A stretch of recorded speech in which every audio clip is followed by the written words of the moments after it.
What the hell went wrong in Afghanistan? That's what Americans want to know right now. Why did we decide to abandon Bagram Air Force Base before we evacuated Americans and our allies? Why was Tony Blinken in the Hamptons as Kabul fell? And why did we leave billions in weapons and technology for the Taliban to use? Well, we're about to find out soon. Secretary of State Antony Blinken will be in the hot seat next week, testifying before Congress. And in 2 weeks, thanks to pressure by Senate Republicans, senior officials at the Pentagon will have their day of testimony as well. Alabama Senator Tommy Tuberville led the way for these Pentagon hearings, and he joins me now. Senator, welcome. Thank you. So tell me, what exactly do you want to hear? What questions do you want answered from, General Lloyd, Milley, and Blinken? Well, first of all, everywhere I go, everybody's wanting to know what the heck happened.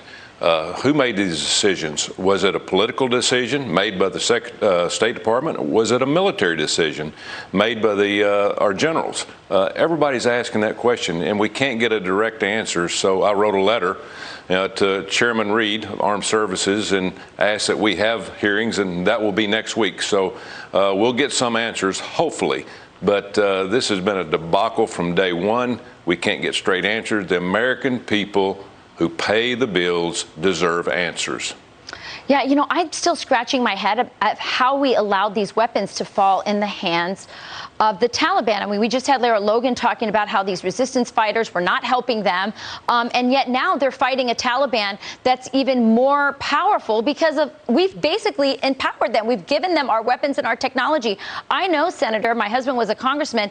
If you lose a computer in your office, if anyone in your staff loses a telephone or a computer or a laptop in your office, you, Senator, are responsible for that equipment or for that piece of office material. How is it that nobody's being held responsible for billions of dollars that have fallen into the hands of our enemies?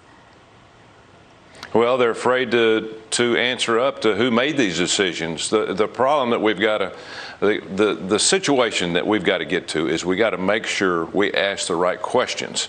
If you look at all the hearings or the questions that have been answered from the State Department and the military, they all have been just basic questions and answers. Nobody's asked the hard questions. That's what we'll do next week.